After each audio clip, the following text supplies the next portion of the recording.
नमस्कार, मैं हूं माही सिंह और आप देख रहे हैं नेक्स्ट 9 न्यूज। आज बात करने वाले हैं दिल्ली की सियासत को लेकर। जी हां, अरविंद केजरीवाल जब से जेल से बाहर आए हैं, कहीं ना कहीं उनकी जो शक्ति है वो 100 गुनी बढ़ गई है। ऐसे में वो लगातार भारतीय जनता पार्टी के ऊपर हमलावर हैं और कहीं ना कहीं इस्तीफा देने के बाद, आतिशी को सीएम बनाने के बाद उन्होंने उनको मुद्दा विहीन बना दिया है। जी हाँ, अब भारतीय जनता पार्टी के पास कोई मुद्दा ही नहीं बचा। जिस तरीके से वो ईडी सीबीआई को लेकर और करप्शन को लेकर, एक्साइज पॉलिसी को लेकर अरविंद केजरीवाल को घेरते हुए नजर आते थे, कहीं ना कहीं अरविंद केजरीवाल ने भारतीय जनता पार्टी के मुंह से वो निवाला ही छीन लिया है। अब ऐसे में अब क्या भारतीय जनता पार्टी अब अपने चुनावी मुद्दों को लेकर ध्यान में रखती हुई नजर आएगी? क्या अब उनका जो पूरा जोर है वो दिल्ली के सीएम चेहरे पर है? ऐसे में माना जा रहा है कि स्मृति ईरानी का नाम भारतीय जनता पार्टी में दिल्ली के सीएम के तौर पर घूमता हुआ नजर आ रहा है। वहीं बांसुरी सुराज की बात करें तो भी मैदान में है।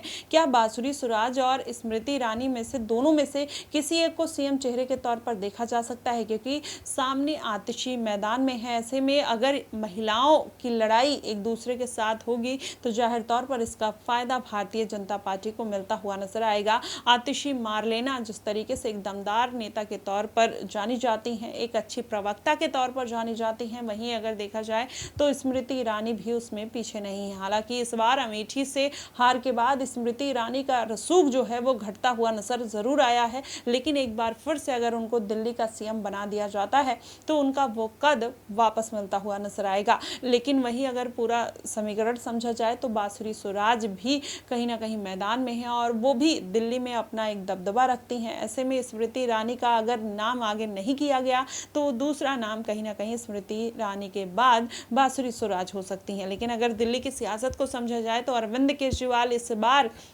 चाहे दिल्ली का सीएम चेहरा भारतीय जनता पार्टी की तरफ से कोई भी हो, लेकिन उनको कोई फर्क नहीं पड़ता। वो जिस तरीके से जनता को लुभाने का प्रयास कर रहे हैं, वही अरविंद केजरीवाल जो भ्रष्टाचार के खिलाफ थे और वही भ्रष्टाचार के आरोप में जेल में जाते हुए नजर आए, लेकिन अब उसकी पुष्टि और कहीं ना कहीं उसका क्लेरिफिकेशन जिस तरीके से वो जनता को देते हुए नजर आ रहे हैं इस्तीफा के माध्यम से, क्या इसका फायदा देखने को मिलेगा? क्या दिल्ली की जनता वो फ्री राशन, फ्री बिजली, फ्री बस की सेवा अभी भी याद करती है, या फिर इस बार के चुनावी जो मुद्दे हैं, जो चुनावी जुमले हैं अरविंद केजरीवाल की तरफ से वही रहने वाले हैं? क्योंकि अब उनका जो पूरा फोकस है वो इस बार के दिल्ली विधानसभा चुनाव और हरियाणा विधानसभा चुनाव पर है। अरविंद केजरीवाल जिस तरीके से अब Bharatiya Janata party ED CBI को घेरते हुए नजर आए, विधानसभा चुनाव में जिस तरीके से वो तार ठोकते हुए नजर आए, उससे कहा जा सकता है कि भारतीय जनता पार्टी के लिए आसान नहीं होगा। भले ही वो 27 सालों से दिल्ली की सत्ता से दूर है, लेकिन अभी 5 सालों के लिए लग रहा है कि भारतीय जनता पार्टी को